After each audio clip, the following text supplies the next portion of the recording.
Goddag og velkommen alle sammen her på DTU. Jeg vil gerne starte med at byde jer rigtig hjertelig velkommen i dag til vores arrangement her. Gå hjem-møde omkring cybersikkerhed. Jeg hedder Mette, og jeg arbejder med alumnenetværket her på DTU. Det er rigtig dejligt, at I mødte op i dag, og I har valgt at komme her på DTU på Lyngby Campus. I er jo kommet, fordi I vil blive lidt klogere på dagens emne, som er cybersikkerhed. Og vi har lavet et lille program her, og det kan man ikke se nu, men det kan være, du kan skifte, Christian. Ja.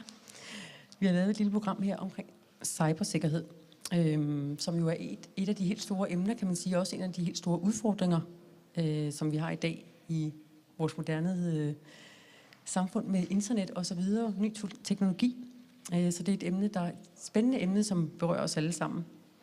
I er jo medlem af DTU's alumnenetværk, hvor vi i dag har ca. 39.000 medlemmer, så det er ved at være et stort netværk. Og vi sætter rigtig stor pris på jeres interesse og jeres opbakning til DTU og til vores universitet. Vi gennemfører arrangementer i dag i samarbejde med DIP, Ingeniørernes Pensionskasse, som også er til stede i dag og sidder herovre ved Jan. Og de står også til rådighed, hvis I skulle have nogle spørgsmål omkring pension. Vi ser det som en højt prioriteret opgave her på vores universitet, at bevare kontakten til jer alumner. Og det er vores ønske, at I tænker på DTU som et sted, I gerne vil vende tilbage til. Og det kunne være som i dag ved et gå hjem-møde. Det kunne også være et kursus eller et seminar, I deltager i, eller måske hvis I kunne være interesseret i en af vores mentorordninger. Der er mange tilbud. Jeg skal også sige, at dagens arrangement det indgår i en række af flere arrangementer, som kører hen over efteråret. Vi har blandt andet noget omkring kunstig intelligens og entreprenørskab, så gå ind og tjek vores hjemmeside, hvis I skulle være interesseret i de emner. Og hvis I har emner, som interesserer jer, så er I selvfølgelig velkommen til at melde ind til os. Så vil vi meget gerne høre gode idéer og forslag fra jer, hvis I har noget at byde ind med. Men lad os se at komme i gang, og jeg er rigtig glad for at kunne præsentere vores gæst i dag, som er Christian, vores oplægsholder. Velkommen til, Christian. Tak. Christian er lektor på DTU Compute her på universitetet, og han er også medlem af sektionen for cybersikkerhed. Men jeg håber, I får i hvert fald en rigtig spændende eftermiddag, og får noget nyt inspiration og input, og vi glæder os rigtig meget til at høre Christian. Og som sagt, programmet har vi heroppe. Vi starter med del 1 nu, og så kører vi lidt frem til klokken lidt over 5, så har vi en pause, og så tager vi del 2 bagefter. Så rigtig god fornøjelse. Tak. Tak for velkomsten, Mette. Velkommen til. Jeg blev bedt om at holde det på engelsk. Jeg går ikke ud fra, det er et problem. Så er det nu, I kan sige det. Okay, then I'm going to switch to English, because at least one of my former students is here and he understands a bit of Danish, but maybe not enough. As Anna said, there's going to be another event on artificial intelligence in November. And if you are in cybersecurity these days, then you have kind of a hard life, because artificial intelligence is sexy. Big data is sexy. You can make money with artificial intelligence and big data. If you as a company say, oh, I'm going to invest in cybersecurity, and you're not in the consulting business, then the first reaction you get is that people ask, oh, have you been attacked? What went wrong?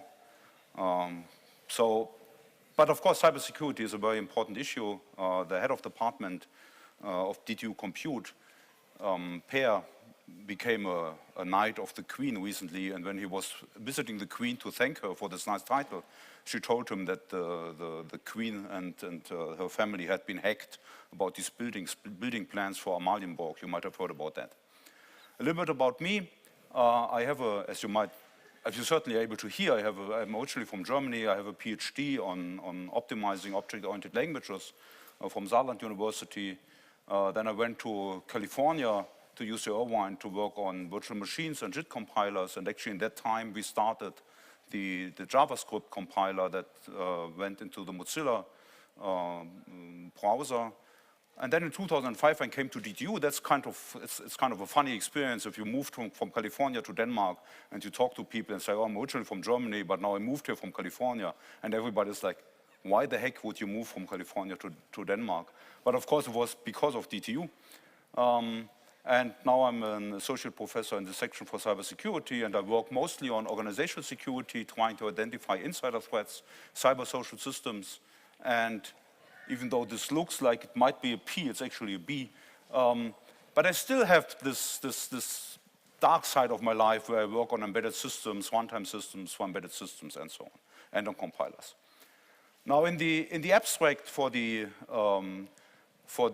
event, I wrote that it's very hard to define what cybersecurity is. If you ask 10 people, you will get at least 10 different answers, if not more. And well, usually what is the best source of getting information is if you ask Google, and then you get interesting points like computer security, also known as cybersecurity or IT security. That's from Wikipedia, and it's a good sign why I tell my students never to cite Wikipedia, because cybersecurity definitely is not computer security. Then you look a little bit further and you find that something that probably is more closer to my heart, cybersecurity is a body of technologies, processes and practices designed to protect networks, computers, programs, and data.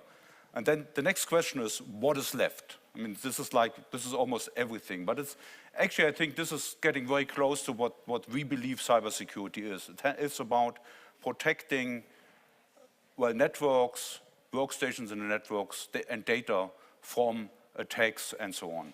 And then and that goes a bit in the contrary direction of what I've said before. If you ask a company, then what they will tell you is something like, okay, cybersecurity refers to blah, blah, blah, blah, blah. According to Forbes, the global cybersecurity market is expected to reach 70 billion by 2020. If you have a similar slide for the techniques that I mentioned before, they are going to mention much bigger numbers. So in the essence, even though if you leave this one out, this is a very fancy presenter. It doesn't have a pointer, but it should be able to direct the arrow, but I'm just not good enough in using it. If you leave the Wikipedia thing out, then it's, in principle, it's what we believe cybersecurity is, namely protecting networks, protecting computers in the network, and protecting the data on these networks. And we've seen all kinds of attacks, especially in the last month, that try to overcome this protection, right? That basically, and that show that you could argue that this is a race that we're never going to win. But I'm going to talk a little bit about what we might be able to do about it anyway. So what's the big deal?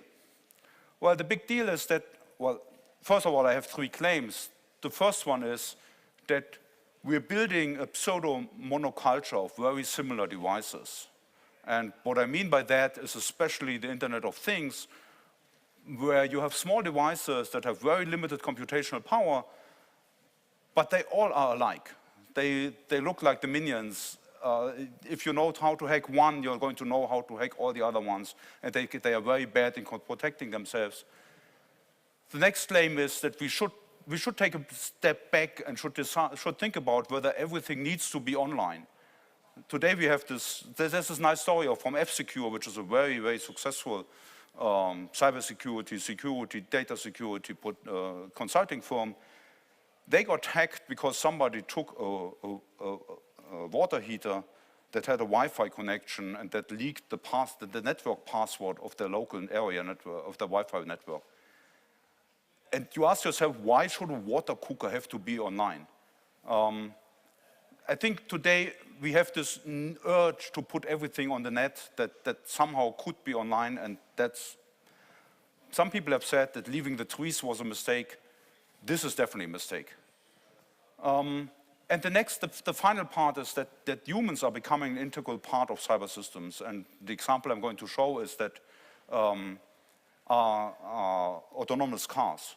So if you have a car that is basically driving on its own, you have this, and the car is getting in a situation where the computer and the artificial intelligence and the big data is not able to help you anymore.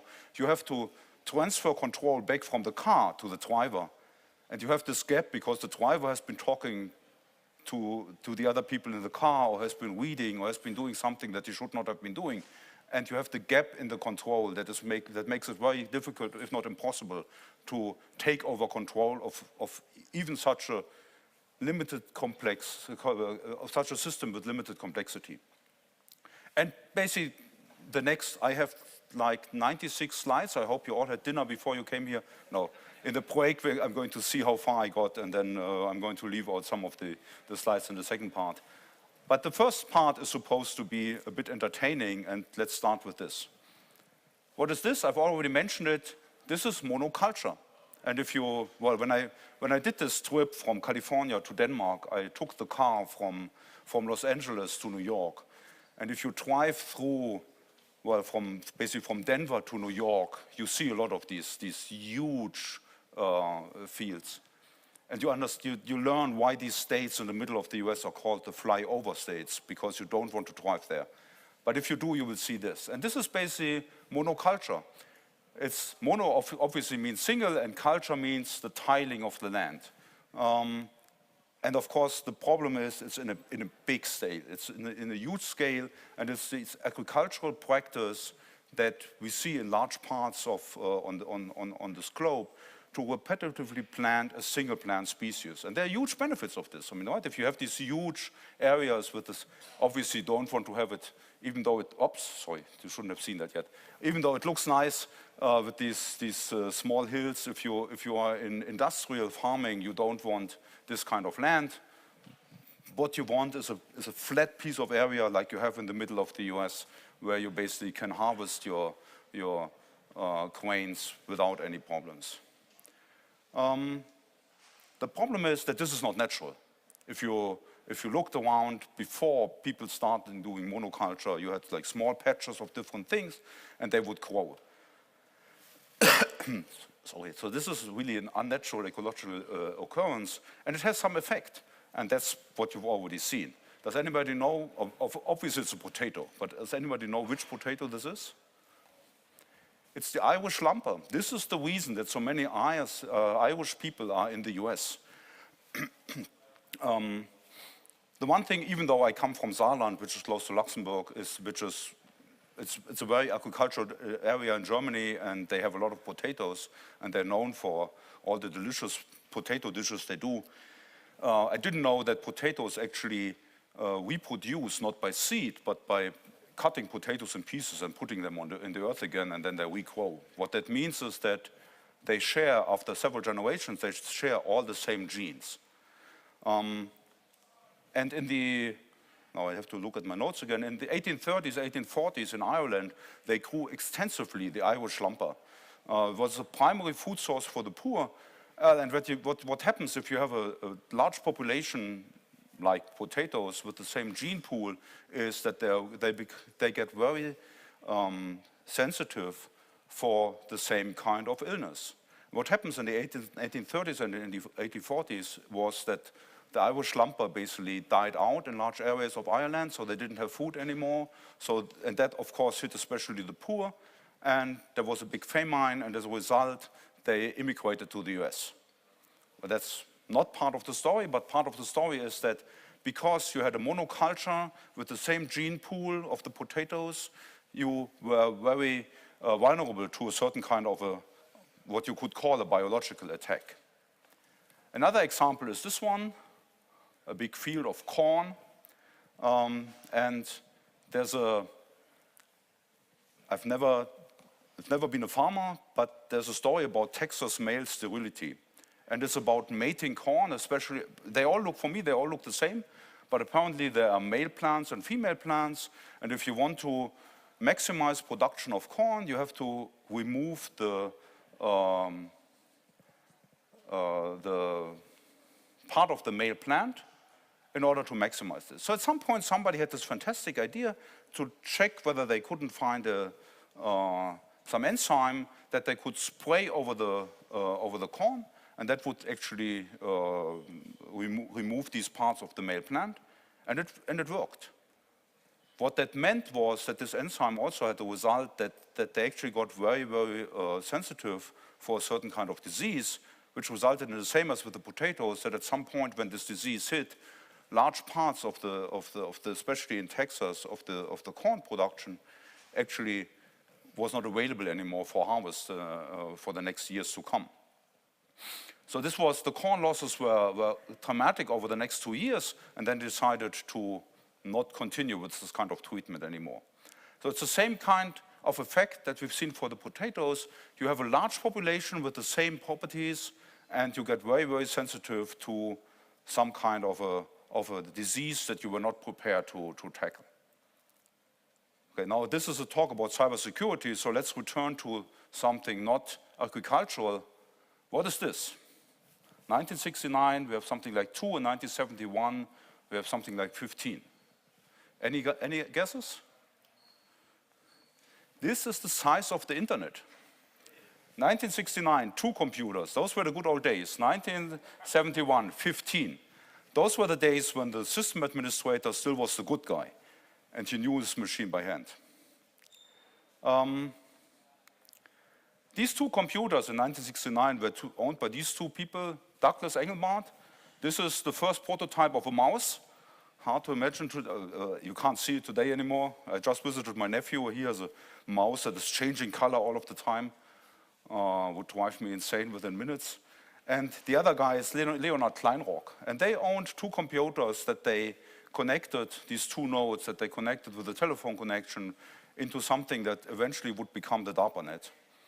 So Leonard was at UCLA and Douglas Engelbart was at SRI International. And that happened on the 29th of October, 1969. So it's almost, 48 years ago and 2 days. Let's continue. This is the internet in 1977, or ARPANET as it was called at that time. It still fitted on an A4 piece of paper. And you could still draw all the connections, and you probably knew every single system administrator by heart.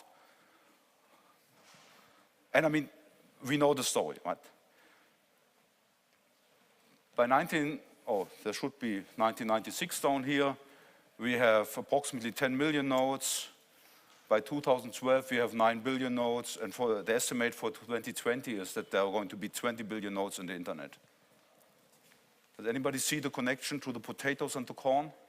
Many of these computers actually run the same operating system. This is probably 5-6 years ago old. It's not going to have changed that much. Of course, there are new versions of Windows. OS X might, even though we work hard, probably it's still somewhere around 8 to 10%. There's still a bit, probably the percentage of Linux is bigger, but there's a very large population of these 20 billion nodes that we will have by 2020 that will run similar operating systems. And this is, of course, a big part of this is not consumer laptops or workstations. It's actually embedded devices. Like, for example, if you ever looked into ATM security, the operating system in ATM machines is mostly based on Windows XP, which we thought was long dead. It's not. It's still living in hidden corners of the world. Okay, so we have a monoculture. We have a large population with maybe all computers not all computers look alike, but they have comparable features. One of the success stories of going from here, or even the 2.1 to here, is that the network connection mostly exclusively is built on the TCP/IP stack. And the TCP/IP stack, well, of course, nobody ever copies source code. But if you look at the TCP/IP implementations of different operating systems, they will be very much alike for a reason. It's the same functionality programmed in similar programming languages, so they all will have similar vulnerabilities. If you look at the history of Linux, Linux definitely has a bigger market share today than, for example, BSD has. BSD has been around for decades, and Linux is today repeating all the mistakes and all the vulnerabilities that BSD had 20 years ago. So much for, let's call it natural intelligence, and now we're trying to move into artificial intelligence. Okay, next number. What is this? 240. Oh, and it even has a nice DTU background. This is the number of seconds it takes for an unpatched Windows system to be infected by a virus or some malware after being put online. 240 seconds. well, give and take. Maybe for some it might only take 180, for others 300, or maybe if it takes 3,000. How many of you patch your Windows system the moment? How many install Windows systems yourself? Some of you try to admit it. How many have patched it immediately? How long does the patching take? It takes longer than 240 seconds. It's a nightmare, and you know exactly that all the time while you do the patching, the system is online. Okay, so let's get back to where I started. And this is for systems that usually have a human sitting in front of them, right? So this is for a system where you actually probably try to patch your system while you do this. So if you turn away from that and turn to an IoT device where you have the small device that has no human interaction whatsoever, probably not even the possibility of human interaction, then that number probably is going to look very, very differently. So the Internet of Things is really this pseudo-monoculture that I mentioned at the very beginning of very similar devices, right? So you have all these devices that, that run mostly the same operating system. They access private information and behavioral data. I'm guilty myself. I have this thing here. And if you look at your router at home, if you have an Apple Watch, you see that it actually is building its own wireless connection via your iPhone. And we trust them not to leak anything. I mean, it's okay to be naive, but at least we should be aware of it. And we kind of assume that it's only going to leak the bits of information that are useful for us. So what does this lead to? We have these small-scale devices. We have millions of them. They are hard to patch. It leads to this. This is not the election map of the US. It's not the investigation map of the special counsel Mueller these days. It's the heat map of the distributed denial-of-service attack that hit Dun, I think, sometime last year. And that was exclusively based on IoT devices. So they basically were taking over millions of IoT devices and running, using a botnet, and running a distributed denial-of-service attack estimated to be 1.2 terabyte per second. This is MIRAI botnet. Basically, it's looking for IoT devices, let it be, and IoT, I mean, we always think about these small devices, but it also can be your router at home, it can be your printer, everything that is connected to the internet, where you might not have thought that it was or should be. They continuously scan this internet for new IoT devices. It's really like a distributed script kiddie approach. If you try to look and investigate how many of these devices today still have default usernames and passwords, so they just have this list and they just try it out. Like if you look in the log file for a web browser these days, you see all these requests, try to log in as this user, try to log in as that user. It's exactly the same.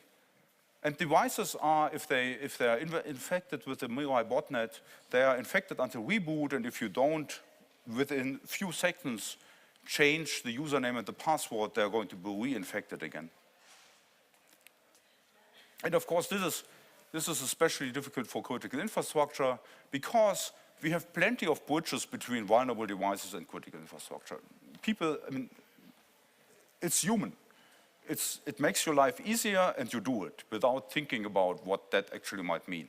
There's the story of F-Secure, there's another story of an engineer who had access to a SCADA network, and instead of driving to the plant where he was to do some service, he actually installed access from home to the SCADA network. And then there was this consulting company that was running this case, and they investigated how they could take over his SCADA connection, and that happened via an oven he had in his kitchen that was running Android. Why would an oven have to run Android? I mean, it beats me. And of course, it makes life easy, it makes life maybe a bit better if you can look for a recipe directly on your oven. But this is the step back I mentioned before. Maybe we should take a step back and reconsider what we use IT for, what we connect to critical infrastructure, for example. And then the other point is that IoT devices often run non-configured, outdated system software because very often it's very difficult to update these systems in the first place. And then the attacks we see are large scale. You've seen the heat map of the denial of service attack. They have a far reach. They exploit promptly whatever attack has been identified, and they potentially have a huge impact because it's all connected to each other. Wherever you are in the world, and it's not longer only one piece of A4, you can reach almost every other place in the internet. And it's getting worse. You exploit cheap devices, right? Before, you had to go somewhere to attack. Now you basically look around and explore the network to find devices that are connected, and because they have to be cheap, they are not able to have the computational power to actually be protected in the right way.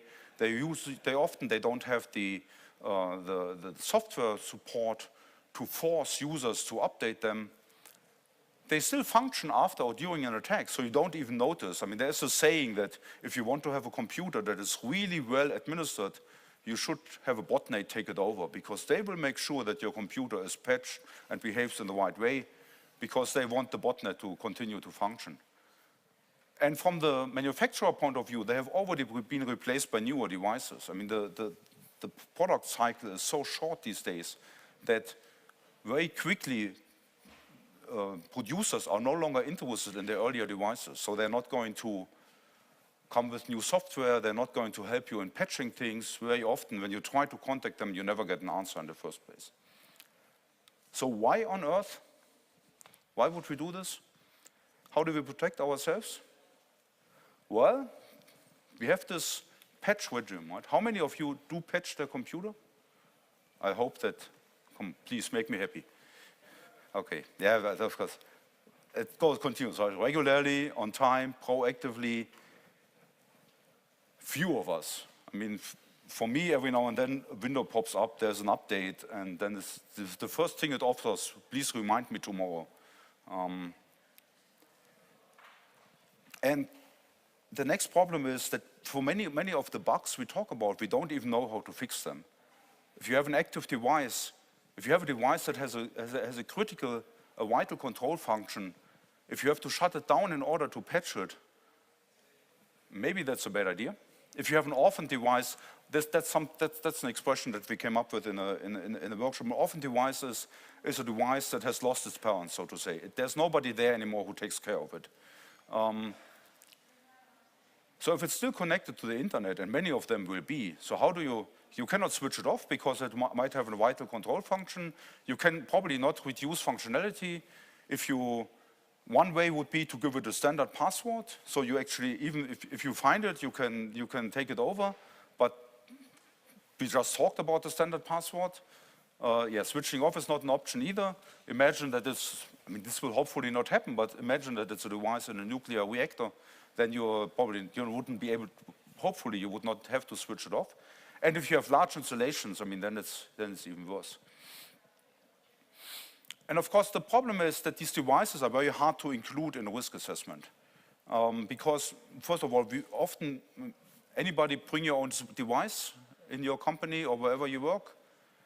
It's extremely convenient, but it also means that if you do a risk assessment for a company, very often you will not know what devices actually are in your parameter. You will not even know what your network parameter is, because there might be this bridge from an untrusted device, like from this Android oven to the SCADA network. If you ask the company that's running this plant, they will not be aware that this Android oven of one of their service personnel is part of the parameter. And there are questions that we just don't know how to answer. Who's installing, configuring software? My mom is 79. She just got an iPad and some network-connected things in her home. I'm not even don't tell her about this. She already now has sleepless nights, but because she's not able to deal with the iPad. But how would she be able to keep her computer updated? How would she has no technical background whatsoever. And if you look at attacking IoT, then you have the usual suspects, just many, many more. It's like, instead of thinking of, and that's probably only a German song, but there's this German song about the ape who's stealing the banana. If you go from this one ape to to millions of minions, then that's basically the scenario we're facing, right? So you have all these devices that are connected, and they're getting more by the hour, by the minute, with unchanged credentials, with remote systems where we don't even know where they are, where we have small devices that don't have the computational power to protect themselves. They have web interfaces very often, because they don't have crypto engines, and this of course means that I can access them from every other point in the network. They use clear text protocols, they have open ports, they have it's like leaving your door open when you go out of your house, and they don't even have a alarm system sticker on the door. Very often for normal houses, we assume that having an alarm sticker around your house will be enough to keep thieves away. For this, because you will not be able to see them anyway, right? They just ping your port and try to see whether it's open from wherever they are. What happens if the device is stolen? What is with all the data on it? And then the next, and probably, I mean, especially in these days where we're about to have a fully functional general data protection regulation from the European Union, how do you control where the data is going? I mean, in the future, as a company, you will be liable by 4% of your global revenue if you release sensitive data. You know what that's going to mean? The one business that is making money out of the GDPR will be cyber insurance, because many companies will not be able to ensure that the data is not going to leak. So they will have to buy insurance. And because it's very hard to predict what the cost of this is going to be, the insurance will be excessively expensive. But things are even more complicated than this. The size that I just talked about is the one dimension. The other one that we've already seen in this IoT example is the speed of reachability, or both the speed of connection and the reachability of devices. And the next thing is human actors, right? So if you go to this autonomous cars, where the human actor is an integral part of the security of the system, then we were going to face many more problems. And even though it's only 5:02, I believe that is what will happen after the break, when I talk about cyber social systems and what that actually means and what I mean by that. I didn't say that in the beginning, but probably I should only mention it at the end of the talk. If you have any questions on the way, just interrupt me at any time. I think we also have a microphone somewhere. Do you have any questions? Otherwise, we can also take it over coffee. Yep? I was surprised you didn't mention telephones. Sorry, the other thing I didn't mention in the beginning, I have these hearing aids, and they...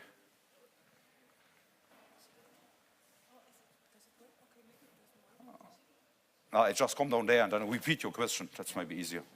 No, I was surprised in your statistics on the number of computers. You didn't mention Android and telephones. Yes, that's right. I didn't mention Android on telephones. You should not believe any statistics that you haven't made up yourself. No, that's because the statistics that I found when I looked for this talk didn't have Android and telephones on it. But I think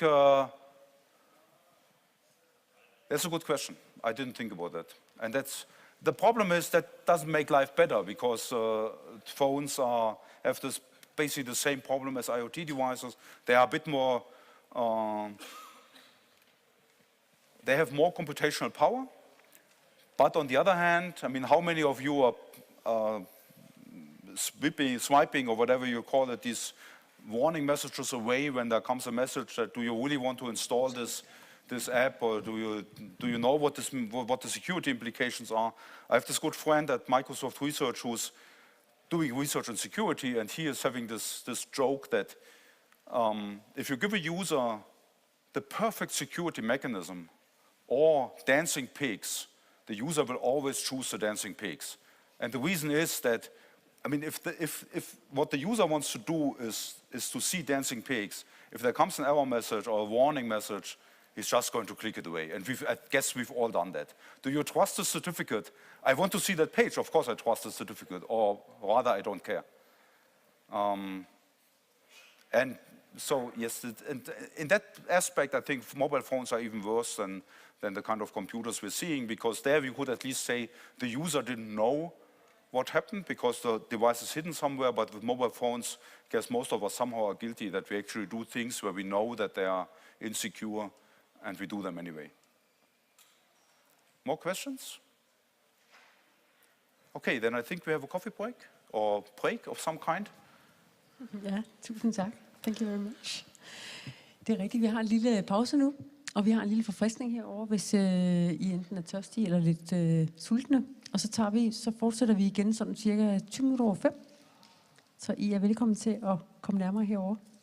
Men tak for ordet, Christian, og vi glæder os til at høre anden del om lidt. So, thanks for staying. Let's continue to look at maybe a bit more technical part. And as I said, I have a lot of slides, but in the end, if I run out of time, before somebody drags me from the scene, I'm going to skip some slides. But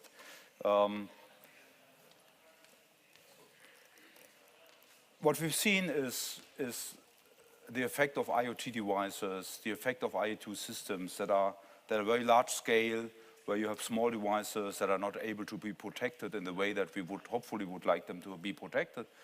But as I said, it's actually getting worse. And one of the things that makes it worse is that we are no longer only looking at, when we talk about cybersecurity, no longer only looking at technical systems, but we're looking at systems that include both a cyber component and a social component.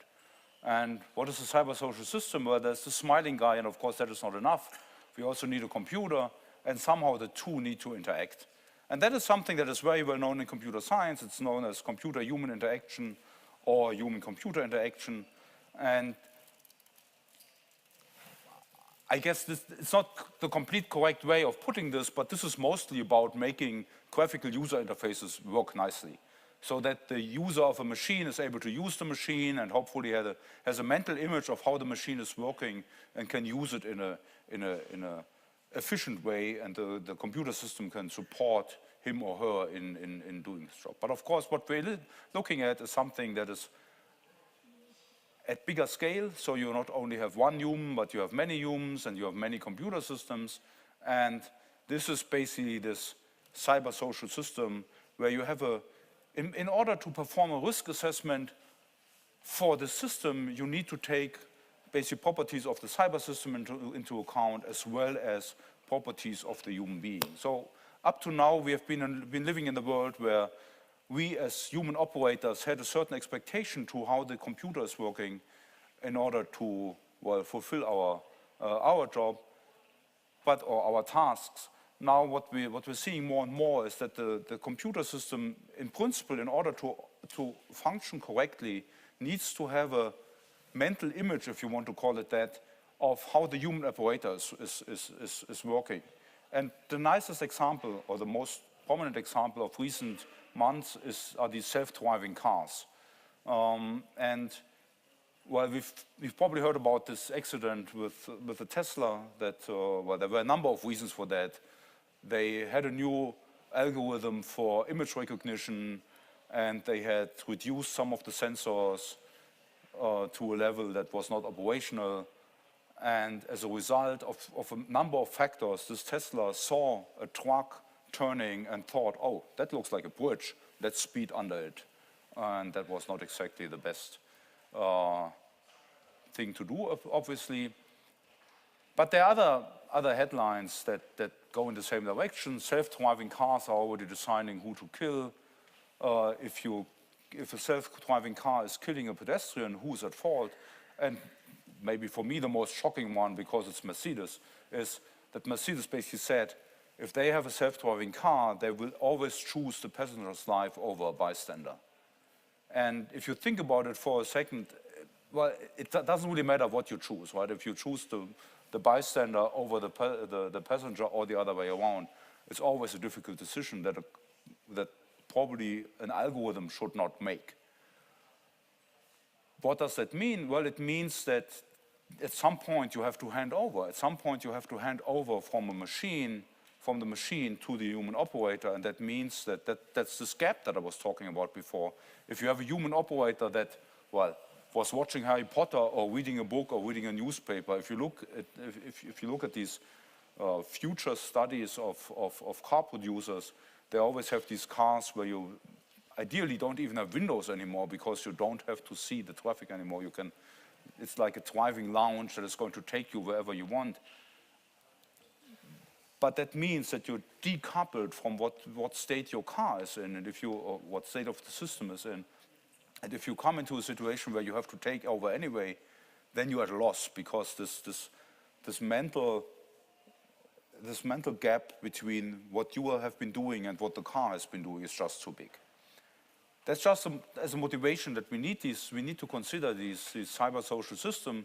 And of course, the next thing is that you might have seen this article that some researchers have actually analyzed the image recognition algorithms in some self-driving cars, and then they did small changes to a stop sign, and as a result, the image recognition algorithms thought that this was a speed limit instead of a stop sign.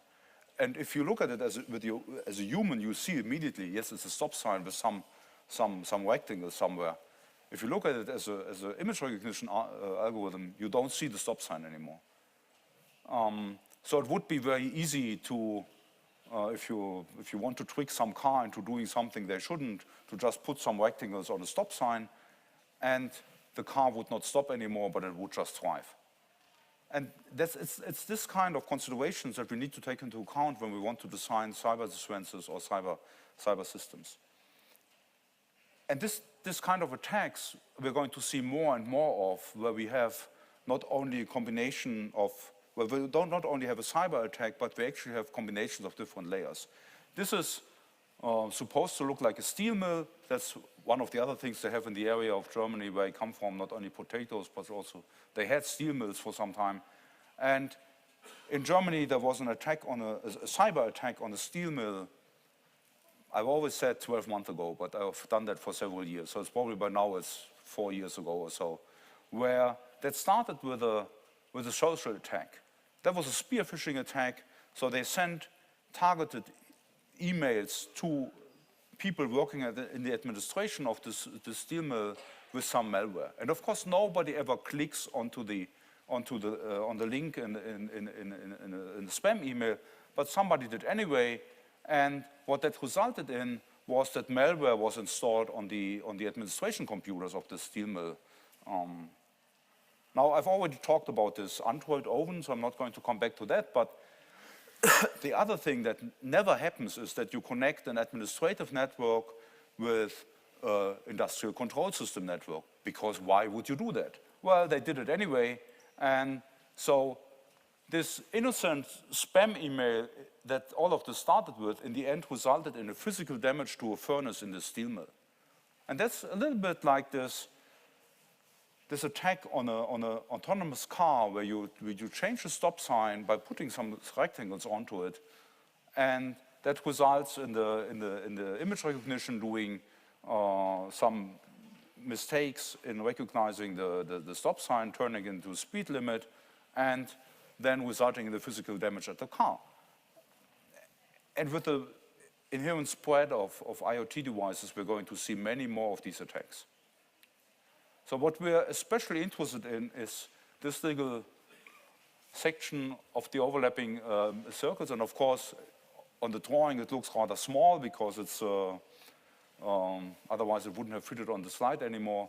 But in reality, this is a huge problem because we're pretty good in protecting our virtual layer, especially against attacks from the outside. We might be good in protecting the physical layer and maybe also the social layer, but at the intersection, when we have an attack vector that suddenly has all these different components that we might not be able to control, it's getting very difficult. So what we're interested in is to model these cyber social systems where we have mobile components, where that's basically human actors and programs. We have data that is like the data that the computers are working on, but also knowledge of the human actors. And then we have a number of basic actions, and I come back to this later if I make it to that slide. But you have input, output, and movement. If you think about it for a second, that is enough, even though it sounds very simplistic, it's enough to model human behavior. because all we do is all day we move around, we talk and we listen, or we write and we read, or we print something. So input-output movement is enough actually to model human behavior. And then what we want to look at is this kind of system. It doesn't matter what it is. In this case, it's actually an organization that has, up here you have the physical infrastructure, that's some buildings, and then down here you have a computer network. But in the end, it's just a distributed system. It has some nodes that might be IoT devices. It has some policies. These grayish boxes here are supposed to look like policies. So this one, for example, says if you are the server location, at the server location, then you're allowed to input and output from something that is the waste box. So it's not an IoT device, but in this case, it's actually a physical location. If you have up here you have a cipher that's supposed to be a cipher lock. If you have a certain key, you're allowed to move here. And the only thing that really matters are these overbars, which mean that if you perform this action, it's going to be locked somewhere. And that's really like surveillance in a distributed system. And then you have E, I, O, and M, and these are exactly these actions that we've been looking at before, right? Moving, input, output, and then we have execute, which means start of course, that's the one action that wasn't part of the three that I've shown you before. Execute means start a program, and that's probably, we do that even more these days than moving around. And then what you want to investigate is, well, you want to have a program or a sequence of actions by an actor, and you want to know what does this do. And now I have a confession to make. I already mentioned in the beginning that I have a background in optimizing compilers. So when I started with this, I thought, well, let's write down the behavior of a human as a program and then analyze it. And that's, of course, extremely naive, but at least it resulted in some publications before we realized that we wanted to do something else. But this is, in principle, the behavior of a human, right? So you move to the reception, you move to the FR, that's the face recognition, you move to the hallway. So you basically can trace this through the system. And if you do that, if you want to know what this process does, well, you can just simulate it. You have the process up there, you have the system, you have an actor here with the identity J for janitor, and then you can see that, okay, moves to the reception, moves to the face recognition. There's this overbar, which means, so if you have the identity J and you move here, that's going to be locked. So in the log file, we're going to see an entry that says at timestamp 2, at face recognition, there was an action that was allowed based on the identity of the janitor.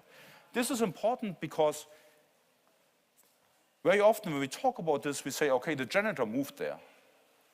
But we don't know that. The only thing we know is that if this really is a face recognition, that some face that was detected as the face of the janitor was moving into this location.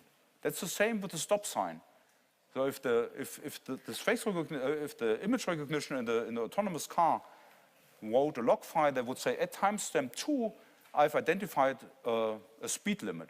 No, you haven't. You've seen a stop sign. You've just made a mistake and thought that it was a speed limit. Okay, so we can continue with this. He moves around. He goes to the cipher log. Again, that's going to result in a log entry.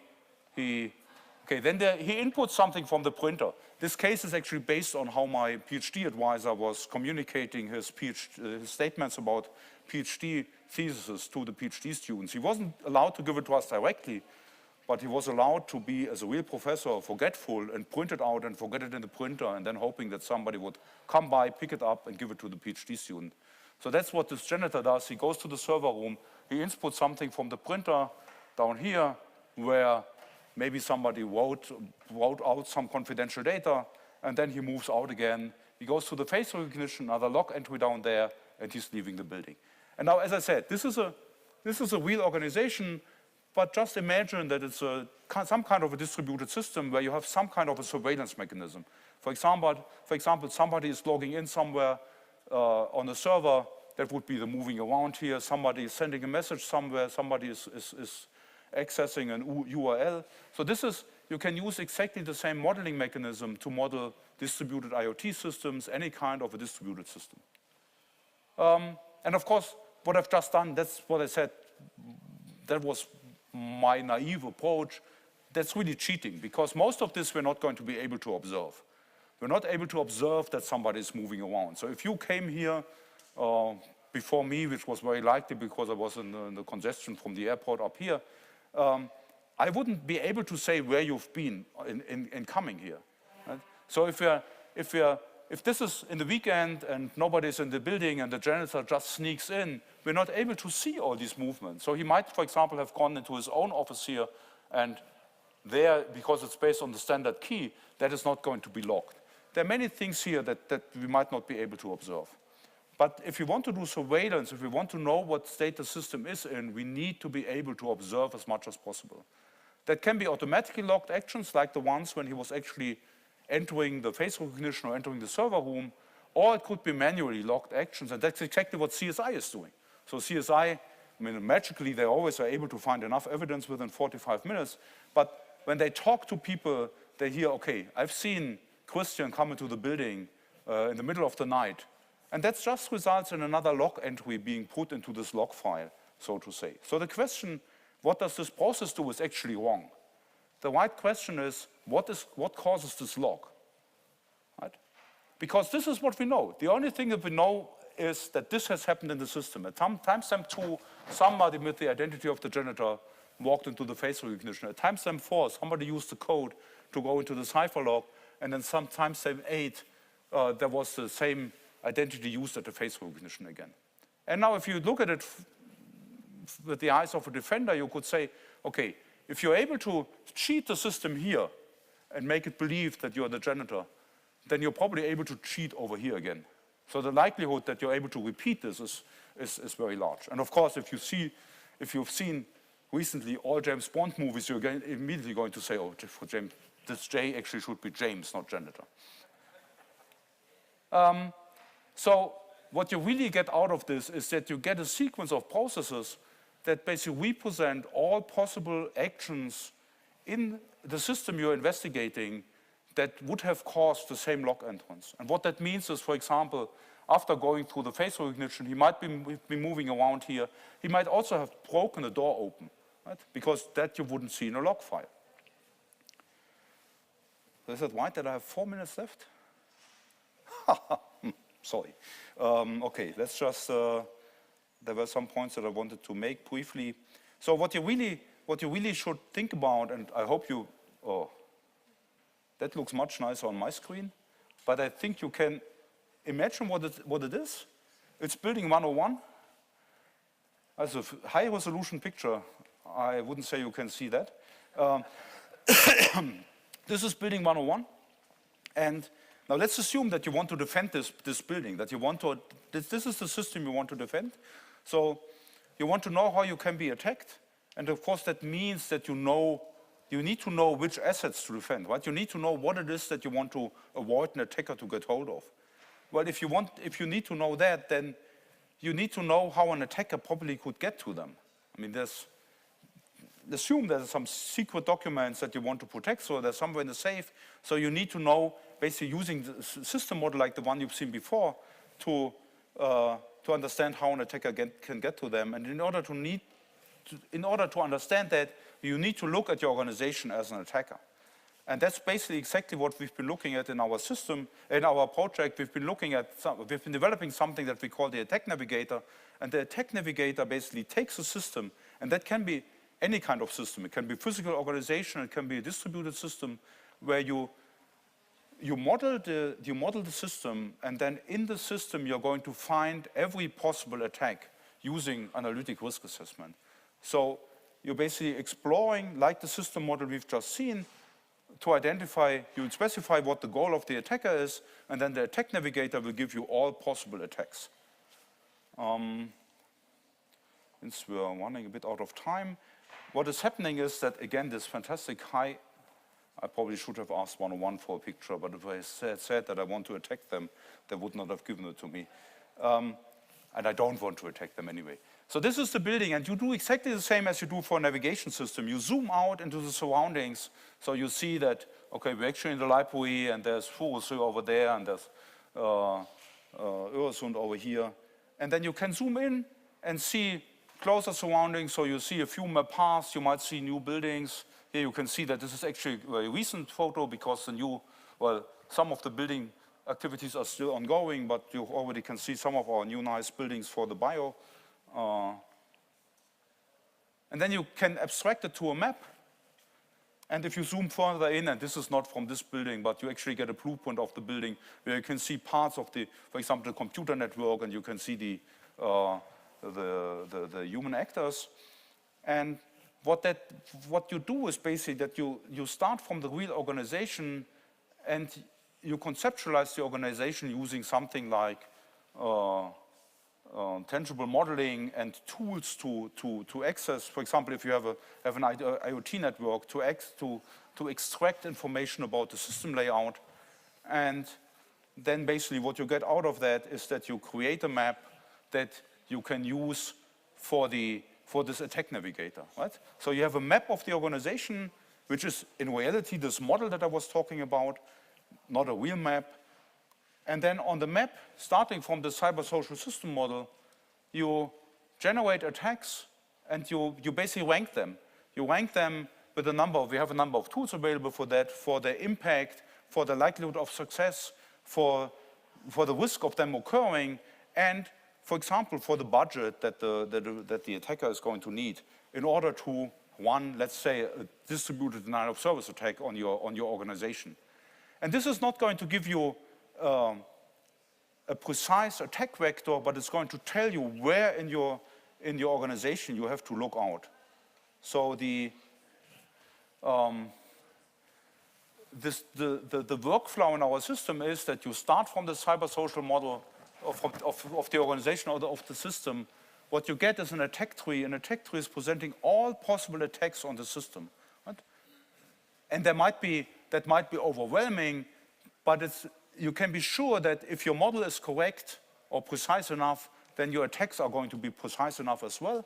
Then you can quantitatively analyze them for impact, for cost. And as I said, so I had a colleague who gave a presentation and said, this attack is going to cost you 624 euro. And you can't say that, right? I mean, because you can say that if you have an asset of 10,000 euro, then the attack is going to be very cheap. So it's very likely that the attacker is going to attack you. But what these numbers are going to give you is basically only an indication which parts of your organization or your model you need to look into. We cannot protect everything in our system. Somebody said that security is the biggest denial of service attack.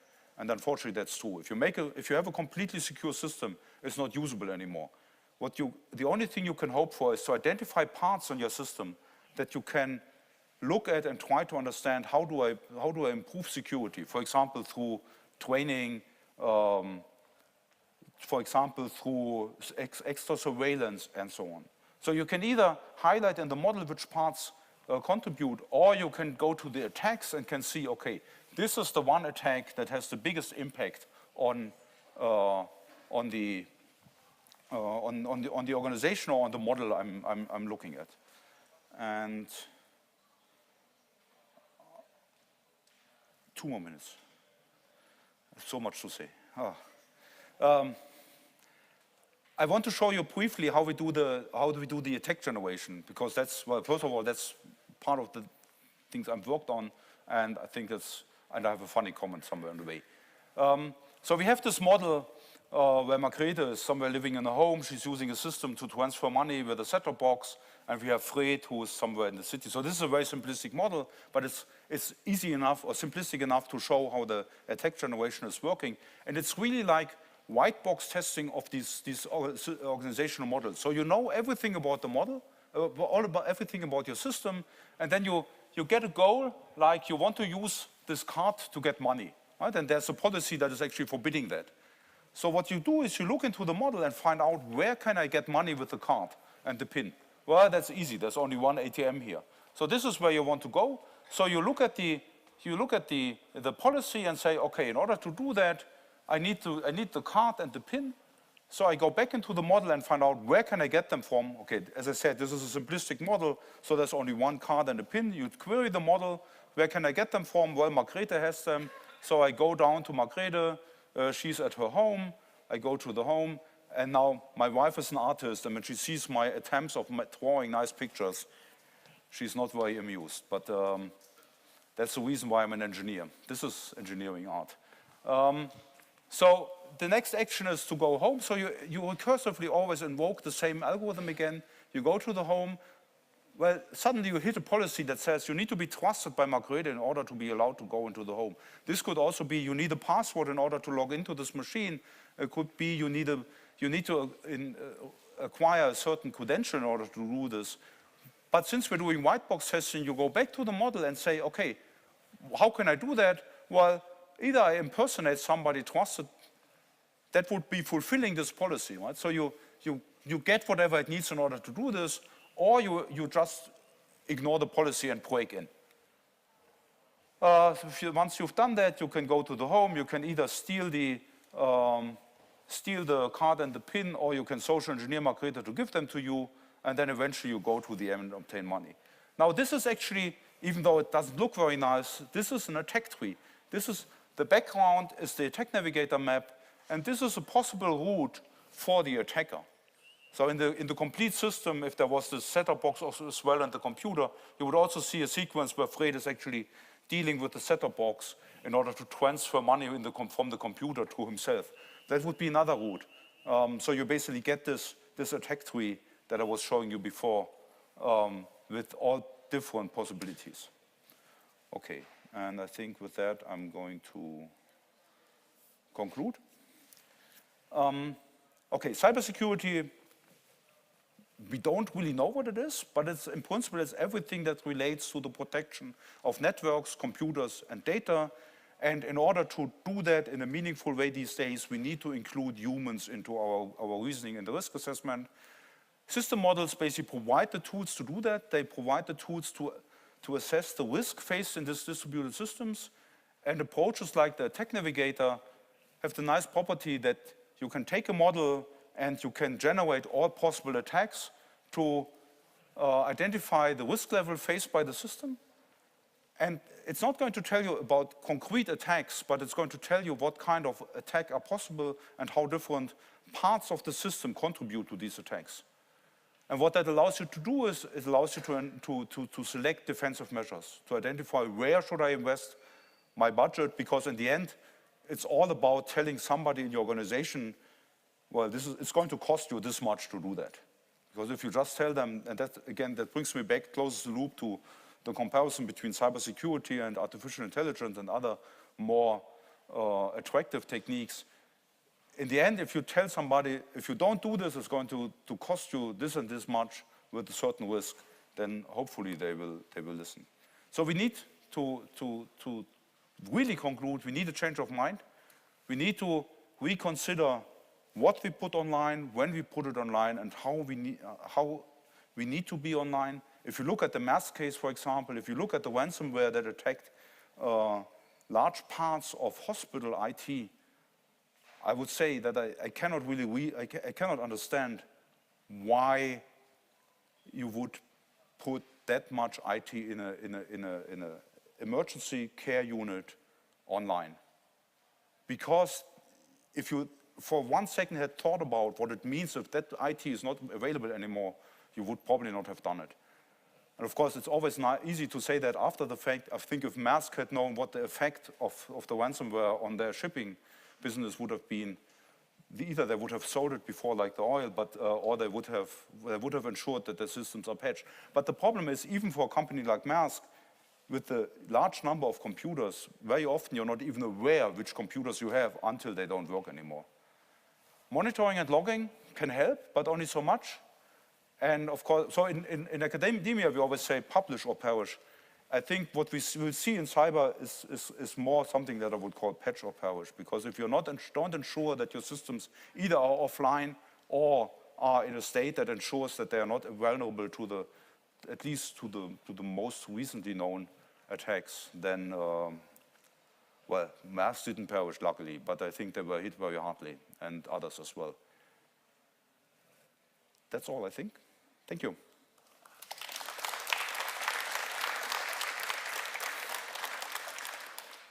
Any questions before we finish? But I will stay around if you have questions, then... Okay, well then thank you very much, Christian, for sharing your insight on cybersecurity. On behalf of DTU alumni, I'd like to thank you all for coming. Thank you, DIP, for sponsoring this event. Take good care of yourselves and all your electronic devices, especially on this Halloween night. And one final thing, please make sure that you check out the calendar on our alumni website, alumni.dtu.dk, and sign up for our newsletter so you don't miss out on future events. Well, thank you again. Have a nice evening.